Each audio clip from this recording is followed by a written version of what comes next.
Hi friends, welcome to my YouTube channel Divya Mallu vlogs. ಎಲ್ಲರೂ ಹೇಗಿದ್ದೀರಾ friends? ಎಲ್ಲರೂ ಚೆನ್ನಾಗಿರ ಅಂತ ಅಂದ್ಕೊಳತ್ತೀನಿ. ನಾನು ಕೂಡ ತುಂಬ ಚೆನ್ನಾಗಿದ್ದೀನಿ. ಇವತ್ತಿನ ಈ ವಿಡಿಯೋ ಒಳಗೆ ನಾನು ಕೊತ್ತಂಬರಿ ಕಾಳಿನ ಪೌಡರ್, ಧನಿಯಾ ಪೌಡರ್ ಮತ್ತು ಕರಿಮೆಣಸಿನಕಾಯಿನ ಪೌಡರ್, ಬ್ಲ್ಯಾಕ್ ಪೇಪರ್ ಮತ್ತು ಅದ್ರ ಜೊತೆಗೆ ಏನು ಮಾಡತ್ತೀನಿ ಅಂದ್ರೆ ಮೋಮೋಸ್ ಹೆಂಗೆ ಮಾಡೋದಂತ ನಿಮ್ಮ ಮುಂದೆ ತೋರ್ಸತ್ತನ. ವಿಡಿಯೋನ ಸ್ಕಿಪ್ ಮಾಡಿದ ಕೊನೆವರೆಗೆ ನೋಡಿ ಸಪೋರ್ಟ್ ಮಾಡಿರಿ. ಮೊದಲಿಗೆ ನಾನು ಒಂದು ಕಡಾಯಿ ಒಳಗೆ ಏನು ಮಾಡತ್ತೀನಿ ಅಂದ್ರೆ ಸ್ವಲ್ಪ ಕೊತ್ತಂಬರಿ ಕಾಳನ್ನ ಅರ್ಧ ಪ್ಯಾಕೆಟ್ ಅಷ್ಟು ತೊಗೊಂಡಿನಿ. ನಾನು ಒಮ್ಮೆ ಬ್ಯಾಡ್ ಅಂತ ಹೇಳಿ ಮಾಡತ್ತೀನಿ, ಅರ್ಧ ಪ್ಯಾಕೆಟ್ ಕೊತ್ತಂಬರಿ ಕಾಳನ್ನ ಹಾಕ್ಕೊಂಡು ಬಿಸಿ ಮಾಡಿ ಇಟ್ಕೊಂಡು ಸ್ವಲ್ಪ ಬಿಸಿ ಆದ ನಂತರ ಅವನ್ನೇನ ಸೈಡ್ ಇಟ್ಕೊಂಡ್ಬಿಡ್ನು, ಅಂದರೆ ಬಿಸಿಲಿಗೆ ಇಡಬೇಕು. ಆಮೇಲೆ ಇಟ್ಟರೆ ಆಯ್ತು. ಅದ್ರ ಜೊತೆಗೆ ಇದನ್ನು ಹುರ್ಕೊಂಡ್ರೆ ಆತಂತ ಇದನ್ನ ಇವಾಗ ಬ್ಲ್ಯಾಕ್ ಪೆಪ್ಪರ್ ಅಂದ್ರೆ ಕರಿಮೆಣಸಿನಕಾಯನ್ನು ಕೂಡ ಏನು ಮಾಡತ್ತೀನಿ ಅಂದ್ರೆ ಸ್ವಲ್ಪ ಹುರ್ಕೊಳತ್ತನ. ಅಂಗಡಿಯಾಗಂತೂ ಪೌಡ್ರ್ ಸಿಗ್ತೈತಿ, ಆದರೆ ನಾನು ಮನ್ಯಾಗ ಪೌಡ್ರ್ ಮಾಡ್ಕೊಂಡ್ರೆ ಆತಂತ ಹೇಳಿ ಏನು ಮಾಡತ್ತೀನಿ, ಮನ್ಯಾಗ ಕಾಳುಗಳೆಲ್ಲ ಇದ್ದು ಅಂದ್ರೆ ನಾನು ಮೊನ್ನೆ ವಿಮಾರ್ಟ್ ಹೋದಾಗ ತೊಗೊಂಬಂದೀನಿ. ಅದಕ್ಕೆ ನಾನು ಮನ್ಯಾಗ ಮಾಡ್ಕೊಂಡ್ರೆ ಆಯ್ತು ಅಂತ ಏನು ಮಾಡತ್ತೀನಿ, ಮನ್ಯಾಗ ಮಾಡ್ಕೊಂಡ್ಬಿಡತ್ತನ. ಇವಾಗ ಅದ ಕಡಾಯಿ ಒಳಗೆ ಏನು ಮಾಡತ್ತೀನಿ ಅಂದ್ರೆ ಕರಿಮೆಣಸಿನಕಾಯನ್ನು ಕೂಡ ಏನು ಮಾಡತ್ತೀನಿ ಸ್ವಲ್ಪ ಪಚ್ಚಿಗೆ ಮಾಡ್ಕೋಬೇಕು ಅವನು. ಇವಾಗ ಅವನ್ನ ಬಿಸಿ ಮಾಡತ್ತೀನಿ. ನಾನು ಮನ್ಯಾಗ ಮಾಡಿದ್ರೆ ಸ್ವಲ್ಪ ಟೇಸ್ಟ್ ಚೆನ್ನಾಗಿರ್ತದೆ ಅಂತ ಏನು ಮಾಡತ್ತೀನಿ ಅಂದ್ರೆ ಮನ್ಯಾಗ ಟ್ರೈ ಮಾಡಿಬಿಡತ್ತೀನಿ ನಾನು.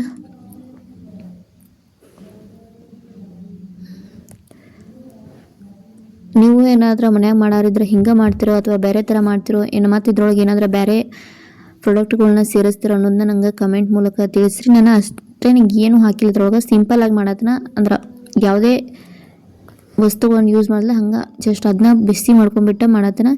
ಇವಾಗ ಕೊತ್ತಂಬರಿ ಕಾಯನ್ನೆಲ್ಲ ಏನು ಮಾಡಿ ಬಿಸಿಲಿಗೆ ಒಣಗಿ ಇಟ್ಟಿನಿ. ಸ್ವಲ್ಪ ಬಿಸಿ ಅಂದರೆ ಬಿಸಿಲಿಗೆ ಇಟ್ಟರೆ ಚಲೋ ಆಗ್ತೈತೆ ಅಂತೇಳಿ ಬಿಸಿಲಿಗೆ ಇಟ್ಕೊಂಡು ಆಮೇಲೆ ರುಬ್ಬಿನಿ. ಮಿಕ್ಸರ್ಗೆ ಹಾಕಿ ರುಬ್ಬಿಟ್ಕೊಂಡು ಈ ಥರ ಆಗೈತದ, ಚೆನ್ನಾಗಿತ್ತು. ಇದಾದ ನಂತರ ಏನು ಮಾಡತ್ತೀನಿ ಅಂದ್ರೆ ಬ್ಲ್ಯಾಕ್ ಪೆಪ್ಪರ್ನು ಕೂಡ ಹಂಗೆ ಹಸಿ ಕರಿಮೆಣಸಿನಕಾಯನ್ನು ಹಿಂಗೆ ರುಬ್ಬಿಟ್ಕೊಂಡ್ಬಿಟ್ನಿ. ಅದನ್ನೆಲ್ಲ ನಂದು ಒಂದು ಮಸಾಲ ಡಬ್ಬಿತ್ತು, ಅದಕ್ಕೆ ತೆಗೆದಿಟ್ಕೊಂಡ್ಬಿಟ್ನಿ. ಇವಾಗ ಇದ್ರೊಳಗೆ ಹಸಿಮೆಣಸಿಕಾಯಿ, ಬೆಳ್ಳುಳ್ಳಿ ಮತ್ತು ಸ್ವಲ್ಪ ಅಲ್ಲ ಹಾಕಿ ರುಬ್ಬಿಟ್ಕೊಂಡು ಇದಾದ ನಂತರ ಒಂದು ಕಡಾಯಿಗೆ ಏನು ಮಾಡತ್ತೀನಿ ಅಂದ್ರೆ ಸ್ವಲ್ಪ ಎಣ್ಣೆಯನ್ನು ಸೇರಿಸ್ಕೊಳತ್ತನ.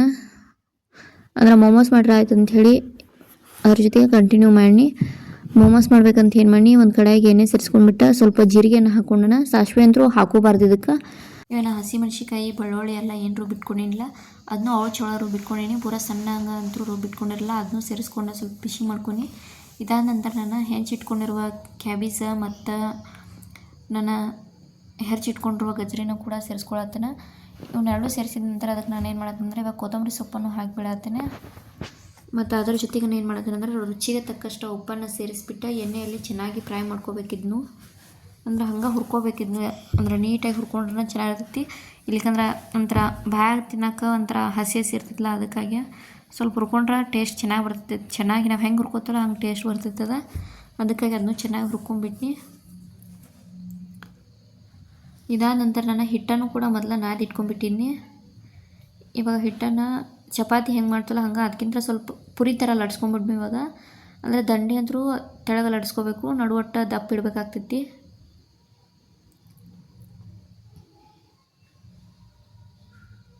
ನನ್ನ ಹತ್ರ ಸ್ಟ್ಯಾಂಡ್ ಇಲ್ಲ, ಅದಕ್ಕೆ ನಾನು ಹಂಗೆ ಮೊಬೈಲ್ನ ಇಟ್ಟ ಮಾಡತ್ತನ. ನೀವು ಯಾವ ಥರ ಮೋಮೋಸ್ ಮಾಡ್ತೀರ ಅನ್ನೋದು ನಂಗೆ ಕಮೆಂಟ್ ಮೂಲಕ ತಿಳಿಸ್ರಿ. ಯಾರಿಗೆ ಮತ್ತು ಸ್ಟೀಮ್ ಮೋಮೋಸ್ ಇಷ್ಟ ಆಗ್ತಿತ್ತು ಅಥವಾ ಫ್ರೈ ಮೋಮೋಸ್ ಇಷ್ಟ ಆಗ್ತಿತ್ತು ಅದನ್ನೂ ಹೇಳಿ. ಇವತ್ತು ನಾನು ಸ್ಟೀಮ್ ಮೋಮೋಸ್ ಮಾಡೀನಿ. ಫ್ರೈ ಮೋಮೋಸ್ನು ಒಂದು ದಿನ ಟ್ರೈ ಮಾಡ್ತೀನಿ, ಅದನ್ನೂ ನಿಮ್ಮ ಮುಂದೆ ಶೇರ್ ಮಾಡ್ತೀನಿ. ಅಂದರೆ ನಾನು ಸ್ಟೀಮರ್ ಇಲ್ಲದೇ ಮೋಮೋಸ್ನ ಮಾಡತ್ತೇನೆ.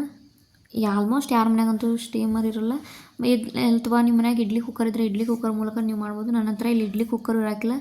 ನಾನು ಹಂಗೆ ಒಂದು ಸ್ಟ್ಯಾಂಡ್ ಇಟ್ಕೊಂಡು ಪ್ಲೇಟ್ ಇಟ್ಕೊಂಡು ಮಾಡಿದ್ದೀನಿ. ಅದು ಹೆಂಗೆ ಮಾಡಿದ್ದೀನಿ ಅಂತ ಅದನ್ನೂ ತೋರಿಸ್ತೀನಿ ನಿಮಗೆ.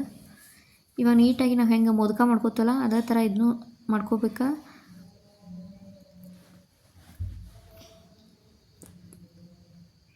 ಇವಾಗ ಎಲ್ಲನ ಸ್ವಲ್ಪ ಮಾಡಿ ಇಟ್ಕೊಂಡ್ಬಿಟ್ನಿ. ಇವಾಗ ಹೆಂಗೆ ಬೇಯಿಸ್ಕೊಳ್ಳೋದು ನಾನು ತೋರಿಸ್ತೀನಿ ನೋಡಿರಿ. ಒಂದು ಕಡಾಯಿ ಒಳಗೆ ನೀರು ಹಾಕಿಬಿಟ್ಟು ಅದ್ರ ಮೇಲೆ ಒಂದು ಸ್ಟ್ಯಾಂಡ್ ಇತ್ತು ನನ್ನ ಹತ್ರ, ಅದನ್ನ ಇಟ್ನಿ. ಅದ್ರ ಮೇಲೆ ಒಂದು ಪ್ಲೇಟ್ ಒಳಗೆ ಎಲ್ಲ ಮೋಮೋಸ್ನ ಏನು ಮಾಡಿ ಇಟ್ಕೊಂಡಿನಿ ಅವನ್ನೆಲ್ಲ ಹಾಕಿ ಇಟ್ಬಿಟ್ನಿ. ಇದಾದ ನಂತರ ಅದ್ರ ಮೇಲೆ ಮುಚ್ಚಿಬಿಟ್ಟು ಏನು ಮಾಡು ಬೇಯಿಸ್ಕೊಂಬಿಡ್ನು. ಅದು ಆಟೋಮೆಟಿಕ್ ಸ್ಟೀಮಾಗಿ ಬರ್ತೈತಿ. ನೀರು ಸ್ವಲ್ಪ ಕಡಿಮೆನೇ ಇರಲಿ, ಅಂದ್ರೆ ಅದಕ್ಕೆ ಎಷ್ಟು ಬೇಕಲ್ಲ ಅಷ್ಟು ಹಾಕ್ಕೊಂಬಿಡೋದು. ಜಾಸ್ತಿ ನೀರಾದರೂ ಮತ್ತು ಅದ್ರ ಮೇಲೆಲ್ಲ ಬಿಡ್ತೈತಿ ಕುದಿಯುವಾಗ. ಅದಕ್ಕೆ ನೋಡಿ ನೀರನ್ನ ಹಾಕಿಬಿಟ್ಟು ಮಾಡ್ಕೊಳತ್ತೀನಿ. ಲಾಸ್ಟಿಗೆ ಫೈನಲ್ ನಾನು ಮೋಮೋಸ್ ಎಲ್ಲ ಈ ಥರ ಮಾಡಿದ್ದೀನಿ. ಒಂದನ್ನು ಶೇಪ್ ಬೇರೆ ಮಾಡಿದ್ನಿ. ತಿನ್ನೋಕ್ಕಂತೂ ತುಂಬ ಟೇಸ್ಟಿಯಾಗಿ ಸಖತ್ತಾಗಿತ್ತು. ಈ ವಿಡಿಯೋ ಏನಾದರೂ ನಿಮ್ಗೆ ಇಷ್ಟವಾದ್ರೆ please like, comment, share and subscribe ಮಾಡೋದನ್ನು ಮರೆಯೋಕ್ಕೆ ಹೋಗಬೇಡ್ರಿ. ನಾನು ತುಂಬ ದಿನದಿಂದ ವಿಡಿಯೋನ ಗ್ಯಾಪ್ ಮಾಡಿ ಹಾಕತ್ತೇನೆ. ಇನ್ಮೇಲೆ ಡೈಲಿ ಹಾಕೋಕೆ ಟ್ರೈ ಮಾಡ್ತೇನೆ. ಪ್ಲೀಸ್ ನಂಗೆ ಎಲ್ಲರೂ ಮುಂಚೆ ಹೆಂಗೆ ಸಪೋರ್ಟ್ ಮಾಡ್ತಿರಲ್ಲ ಹಾಗೆ ಸಪೋರ್ಟ್ ಮಾಡಿ. Thanks for watching.